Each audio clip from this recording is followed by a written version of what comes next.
ఇక ఏ ధర్మం మీదైనా సరే ఇలాంటి అపవిత్రం ఒక చర్చి మీద జరిగిన, ఒక మస్జిద్ మీద జరిగిన దేశం అల్లకల్లోలం చేసేస్తారు, ప్రపంచం అంతా మాట్లాడతారు, గ్లోబల్ న్యూస్ అయిపోద్ది.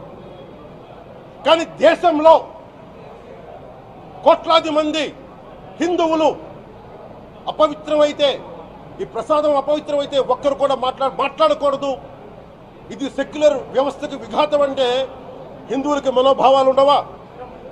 ఇది ఒక్కరు నిందించట్లా, అసలు మీరు ప్రస్తావన చేయకూడదు, ఇది తప్పు, ఇది మాట్లాడకూడదు అంటే ఎట్లా? ఇదే వేరే మతానికి మీరు అన్వయిస్తారా? నేను అన్ని మతాలని సమానంగా గౌరవించేవాడిని, ఇస్లాంని గౌరవించేవాడిని, క్రిస్టియానిటీని గౌరవించేవాళ్ళం. మేమందరం సనాతన ధర్మం అని మొత్తుకుంటున్నాం. దేనికి సనాతన ధర్మం అంటే? సనాతన ధర్మానికి ఒకరు ప్రారంభించింది కాదు, ఇది ఒక వ్యక్తో ఒక కూర్చోబెట్టి ఒకరు స్టార్ట్ చేసింది కాదు. ఇది కొన్ని వేలాది సంవత్సరాలుగా అన్ని మతాలని, అన్ని విశ్వాసాలని అలింగనం చేసుకున్న నేల ఇది.